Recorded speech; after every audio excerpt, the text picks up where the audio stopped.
आप सभी को राकेश मेहरा का नमस्कार।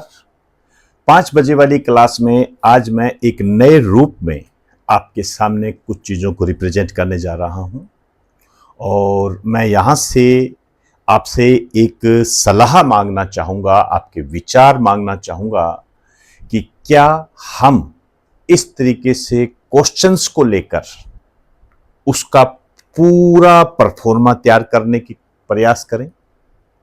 मेरे कहने का अर्थ है कि वे क्वेश्चंस जो करंट जीके के जो क्वेश्चन होते हैं, क्योंकि वर्तमान समस्या स्टूडेंट की करंट जीके से है, जो आ चुके हैं एग्जाम में, उनको लेकर हम एक नई सीरीज प्रारंभ कर दें। इस संबंध में आप अपने विचार मुझे जरूर दें। तो आज जो मैं आपके सामने लेकर आया हूं, ये क्वेश्चन है आपके सामने ये, और ये जो क्वेश्चन आया है ये आया है आपका आईएएस प्री, अभी जो एग्जाम हुआ है 2026, आज जो हुआ है, ठीक है ना, आज के दिन, संडे के दिन, आज ही बात कर रहा हूं मैं इसकी। ये क्वेश्चन आपके आ चुका है और ये मैंने पहले करवाया हुआ है। याद कीजिए, मैंने आपको कहा था कि यूनेस्को एक महत्वपूर्ण संस्था है, इसकी तैयारी बराबर रखें। क्या कह रहा है? तुंगरा हुआ ज्वालामुखी, जिसे वर्ष 2025 में यूनेस्को द्वारा एक वैश्विक भू उद्यान ग्लोबल जियो पार्क घोषित किया गया था, निम्नलिखित में से किस देश में स्थित है? और मैंने आपको उस समय देश ही बताया था।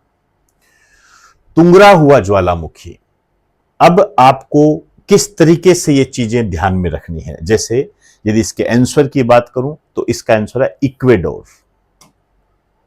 ये इक्वेडोर के अंदर है ये।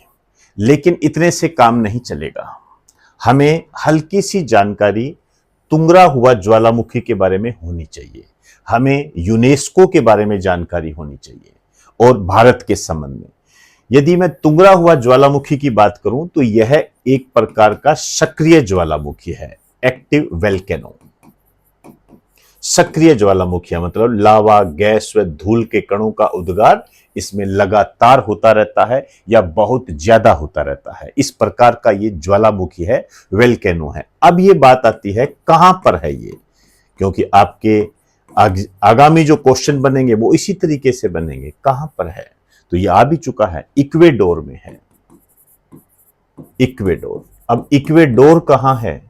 ये जो इक्वेडोर है ये दक्षिणी अमेरिका का देश है, ध्यान रखना, दक्षिणी अमेरिका महाद्वीप से संबंधित है। अब ज्वालामुखी है तो कहीं ना कहीं यह क्या होगा, पर्वतमाला पर होगा।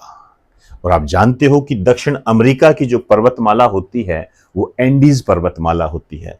तो ये इक्वेडोर में एंडीज पर्वतमाला पर है, ये ध्यान रखें, ये एंडीज पर्वतमाला पर है। तो ये कुछ बेसिक बातें हैं जो आपको क्लियर होनी चाहिए। इस एग्जाम में देश पूछा है, हो सकता है अब आगामी आपका क्वेश्चन बन जाए कि अभी हाल ही में तुंगरा हुआ ज्वालामुखी को एक ग्लोबल जियो पार्क घोषित किया गया। यह किस प्रकार का ज्वालामुखी है? सक्रिय ज्वालामुखी, सुषुप्त ज्वालामुखी, प्रसुप्त ज्वालामुखी? इस तरीके के ऑप्शन देके आपको उलझा सकता है। दूसरा क्वेश्चन आपसे पूछा जा सकता है कि अभी हाल ही में जो तुंगरा हुआ ज्वालामुखी है उसे ग्लोबल जियो पार्क घोषित किया गया, यह ज्वालामुखी किस पर्वतमाला पर है?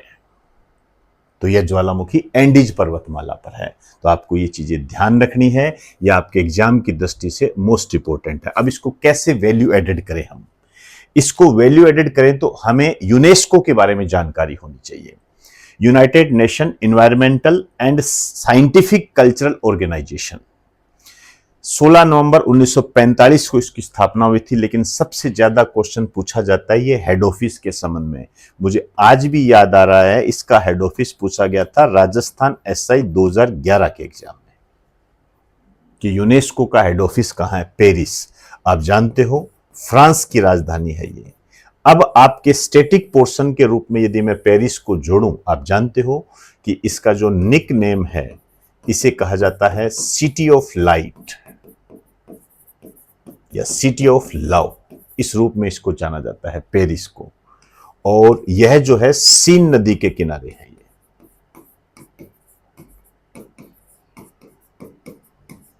सीन नदी के किनारे है। फैशन की नगरी के रूप में भी इसको जाना जाता है, इस रूप में भी इसको देखते हैं पेरिस को। ये हेड है, ये कोई ज्यादा इतना महत्वपूर्ण नहीं है। अब इसको हमें भारत के साथ जोड़कर देखना पड़ेगा और लेटेस्ट में, ठीक है ना। लेटेस्ट में कैसे, यूनेस्को जैसे ग्लोबल जियो पार्क घोषित करता है, तो ज्वालामुखी को घोषित कर दिया। अभी हाल ही में घोषित भारत की विरासत, विश्व विरासत मतलब वर्ल्ड हेरिटेज, भारत के वो कौन से स्थल है जो लेटेस्ट में घोषित किए हैं। तो एक तो मोइदम घोषित किया है, मोइदम, ये मोइदम वाला क्वेश्चन आईएएस प्री 2026 में आ भी चुका है, आप देख सकते हो, उसको करके देखना, टेलीग्राम पे भेज चुका हूं। जुलाई 2024 में इसको घोषित किया है मोइदम को। क्या है ये, अहोम राजवंश का टीला दफन प्रणाली, असम में है ये। टीला दफन प्रणाली क्या है, एक तरीके से ये कब्र है, समझ में आई बात सारी, कब्र है, जैसे मिस्र के पिरामिड होते हैं ना, उस टाइप का आप समझिए, ठीक है ना। इसको विश्व धरोहर घोषित किया है, और मजेदार बात यह है कि यह पूर्वोत्तर भारत का पहला सांस्कृतिक विश्व धरोहर स्थल है। ये अपने आप में महत्वपूर्ण है, और ये आईएएस प्री 2026 में भी आ चुका है। ये ज्वालामुखी वाला तो आया ही आया है, ये वाला क्वेश्चन तुंगरा हुआ, वो ये अहोम राजवंश वाला भी आ गया।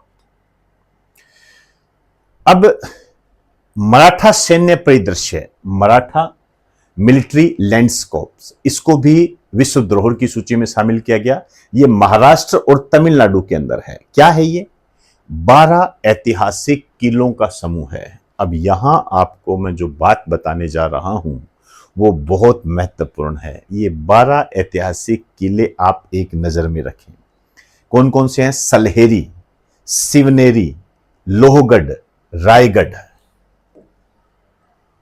खंडेरी, राजगढ़, प्रतापगढ़, सुवर्णदुर्ग, ये वो अपने वाला नहीं है, राजस्थान वाला, ध्यान रखना, पन्हाला, विजयदुर्ग, सिंधुदुर्ग, जिंजी किला। अब आप देख रहे हो कि मैंने यहां पर एक दुर्ग जो है वो अलग कलर में लिखा है। इसका मतलब यह है कि ये जो जिंजी किला है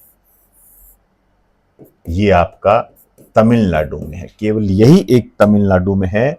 और जितने ये जो आप देख रहे हो, सलहेरी, सिवनेरी, लोहगढ़, खंडेरी, राजगढ़, प्रतापगढ़, सुवर्णदुर्ग, पन्हाला, विजयदुर्ग, सिंधुदुर्ग, ये सब महाराष्ट्र के अंदर है।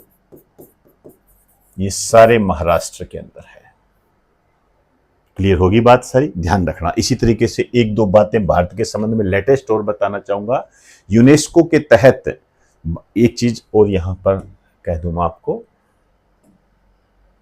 ये जो घोषित किया है ये जुलाई 2025 के अंदर है, ठीक है ना। जुलाई 2023 में जो किया था वो तो शांति निकेतन था, पश्चिम बंगाल, रविंद्रनाथ टैगोर से संबंधित।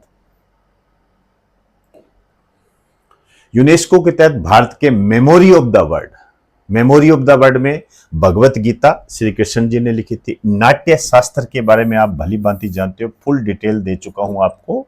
ये इसके जो राइटर थे भरत मुनि, कई बार आपके एग्जाम में आ चुका है।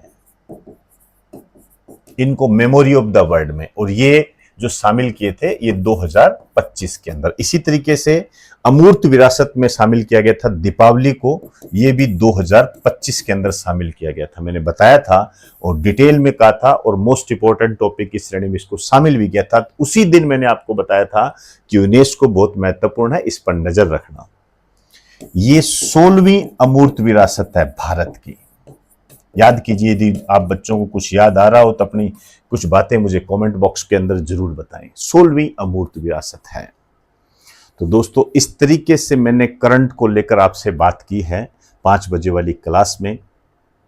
मैं चाहता हूं कि आप इसे अपने नोट्स में शामिल करें, और एक नए रूप में अब एक नई सीरीज लेकर आ रहा हूं, लेकिन उससे पहले आपके विचार आमंत्रित है, तो मुझे जरूर बताएं। आपके विचारों का मैं इंतजार कर रहा हूं। नमस्कार आप सभी।